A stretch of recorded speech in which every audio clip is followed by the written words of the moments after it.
Magandang hapon, klase. Magandang hapon po, teacher. Maaari ba tayong tumayo para sa ating pambansang awit at panalangin?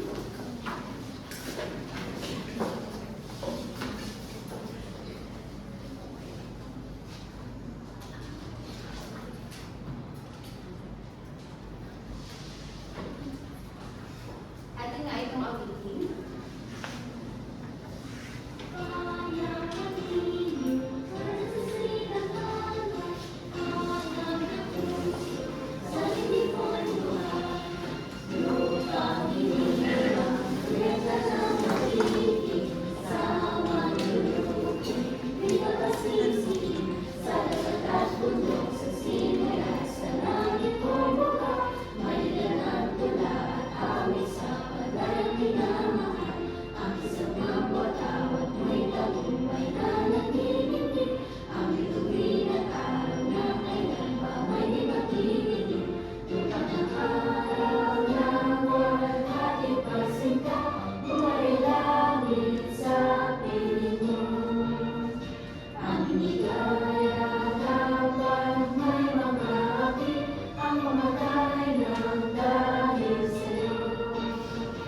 Para naman sa ating panalangin, ako ay inyo sasabihin. Sa ngalan ng Ama, Anak, at Espiritu Santo. Amen. Panginoong Jesus, Ikaw ay iwanan ng liwanag at karunungan.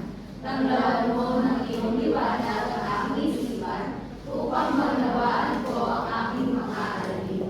Bigyan mo ako ng talas ng isip upang maisusunod ko ang mga dapat kong natalaan. Pagkalooban ako ng tiyaga at sipag upang makatuloy ako magsikap sa aking pag-aaral. Pag-alapin mo ang aking pagnanais na makamit ang mga kinakailangan ko sa buhay na ito. Amen. Maaari na tayong umupo. At para sa araw na ito, atin muna pag-usapan ang mga layunin sa ating pagkatuto. Ang una ay maaaring pambasahin May paliwanag ang mahalaga ng pagkilala sa tanyag na bayani sa lalawigan. Jenny, maaari mo masahin ang pangalawa. May ipapahayag ang sarili ng dakilan sa loob tungkol sa mahalagaan ng pagmamahal sa sariling kultura at kasaysayan. At Lisa, ay basa ng layunin. Makapagbibigay ng mga halimbawa kung paano may papakita ang pagmamalaki sa sarili ng lalawigan sa kasunod panahon. At bago tayo ngayon magtungo sa ating diskusyon, gusto ko kayo ulit batiin ng isang magandang hapon. Magandang hapon, klase! Magandang hapon po, teacher. Gusto ko kayong tanungin kung mayroon ba kayong mga kilalang bayani sa ating lalawigan o hindi kaya sa ating bansa? Opo. Mayroon kayong mga anutas, Michelle? Teacher, si Dr. Rizal. Okay, si Dr. Jose Rizal at ginamit ni Dr. Jose Rizal ang kanyang talento sa pagbulat ng mga nobela, hindi ba? Opo. Meron ba bang may kilalang bayani? Kat? Teacher, si Andres Si Bonifacio. Andres Bonifacio. Si Andres Bonifacio naman ay ginamit ang kanyang lakas upang ipaglaban at ipagtanggol ang ating bansa.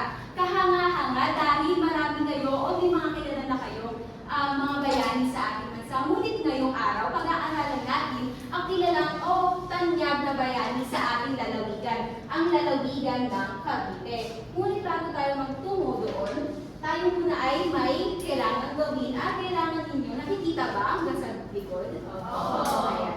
Kailangan lamang ninyong tandaan ang pwesto ng bawat larawan sa ating kamot at tatawagin natin itong hanapin ang papares. Ang kailangan lamang ninyong gawin ay ipares ang bawat larawan na nasa loob ng kahon at gagawin niyo lamang ito sa loob ng mabilis na kaya ninyong gawin.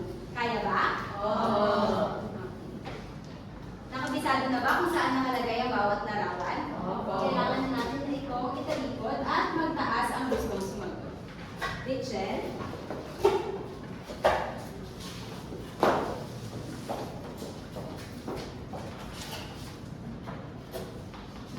Sai.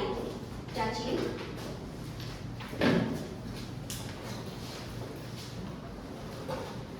At sino ang kayang magpares ng muling larawan? Kate?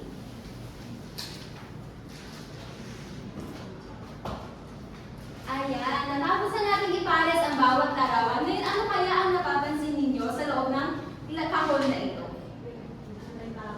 May tao, ano pa? May bahay, at ano pa? Teacher, may lyric ko po ko ng mga kanta dahil ngayong araw ay ating pag-uusapan si Julian Felipe sa lalawigan ng Cavite. At sa Cavite tayo naroon ngayon. At para kilalanin natin si Julian Felipe, tayo ngayon ay magpupunta sa isang virtual na museo. At ano nga ba ang ginagawa natin sa loob ng isang museo? Namamasyal, ano ba? Dapat tahimik at nakikinig tayo sa nagpapaliwanag dahil marami tayong makikita sa loob ng isang museo. At tayo na ngayon ay papasok sa virtual ng museo ni Julian Felipe. Tayo ngayon magtutungo sa bulwag ng Felipe at makikita natin dito ang mga larawan ng mga ginawa ni Julian Felipe para sa ating lalawigan at pati na rin sa ating bansa. Ngayon naman, si Julian Felipe ay isang tanyag na bayani sa ating lalawigan na Cavite at siya ay may kahangahangang talento sa paglikha ng musika na naglalaman ng pagmamahal sa ating bayan at sa kanya na ring lalawigan. At noong taong 1895 naman, mayroon siyang mga nilikhang piyesa na kanta. Ilan dito ay ang Amorita Danza, Cintas y Flores Ligodores at ang Matete al Santissimo. At ang tatlong ito ay naipanalo niya ng isang karangalan sa regional exposition na ginanap sa Maynila noong panahon na ito. At noong nagkaroon naman ng revolusyon, isinantabi ni Julian Felipe ang kanyang pagsulat ng kanta upang sumali sa revolusyon at ipaglaban ang ating bansa. At sa kasamaang palad lamang ay siya ang unang nadakip ng ating mga kalaban at ikinulong sa Fort San Felipe sa Cavite. Ngayon, ang maraming nagdigmaan sa ating bansa, pag-aagawan, noong digmaan naman ng Espanya at Amerika, ay doon niya naisipang gawin o isulat ang Marcha Nacional Filipina o ang Lupang Hinirang. Na kinanta natin kanina at nakita ko naman, narinig ko, nakabisado ninyo ang awit na ito. Tama ba? Oo! Tama. Dahil ang Lupang Hinirang ay isinulat pa noong panahon ni Julian Felipe na siyang ginagamit pa rin natin hanggang ngayon at ang una niyang naging pamagat ay Marcha Nacional Filipina.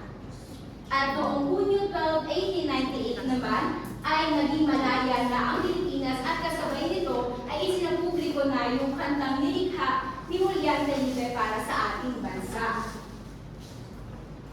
At noong taong 1902 naman ay nagturo ng musika si Julian Felipe sa kanyang sariling lalawigan upang ibahagi pa sa ibang kabataan ang kanyang talento sa paglikha ng musika. Gusto niyo rin bang gumawa ng sarili ninyong musika? Oo. Mahusay. At dahil nakilala na natin si Julian Felipe, nais ko munang tanungin kung naintindihan ba natin itong mabuti? Naintindihan? Okay. At dahil dyan, kung kayo ay mabibigyan ng pagkakataon na maging isang bayani sa ating lalawigan, ano kaya ang magiging pamagat ng inyong musika na katulad ng ginawa ni Julian Felipe? Meron bang maaaring magtaas ng kamay? Lynn? Teacher, sa akin po puso ng Pilipino kasi sa atin po nagsisimula yung pagmamahal sa bayan. Okay, puso ng Pilipino. Meron pa bang nais na sumagot? Riza? Teacher, sa akin naman po ay Pinoy ako dahil naman po ako sa mga ibang mga Pinoy po na nanalo po sa ibang bansa katulad po ni Heidi Lindigan. Mahusay at napakaganda ng inyong mga kasagutan. Sigurado ako na sa darating na panahon ay magiging kasing tapang ninyo at kasing talino ng mga ating bayani lalo higit ni Julian Felipe. Ngayon naman tayo ay magtutungo, dahil tapos na tayo sa bulwagang Felipe, magtutungo na tayo ngayon sa bulwagan ng Katanungan. At sa bulwagan ng Katanungan ay mayroong tatlong bahay kung saan tatawagin natin itong pinto ng kaarawan. May maaari pang sumagot sa ating unang katanungan. Pipili lamang kayo kung alin ang gusto niyo sagutan.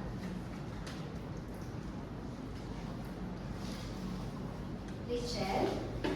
Unang po, teacher. Ang tanong ay paano nakatulong ang musika ni Julian Felipe sa pagpapahayag ng damdaming makabayan noong panahon ng revolusyon?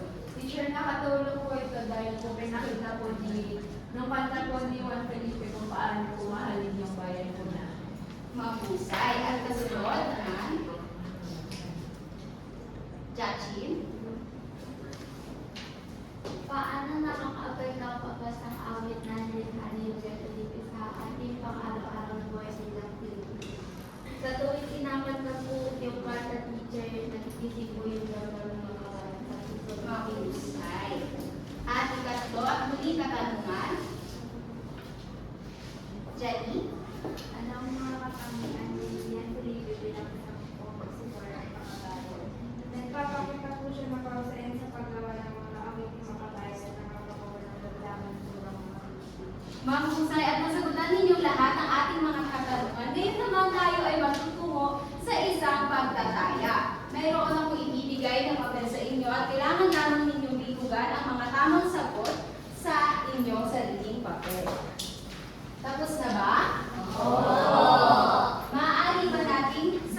Dorian Reyes Felipe. Sa ikalawang katanungan,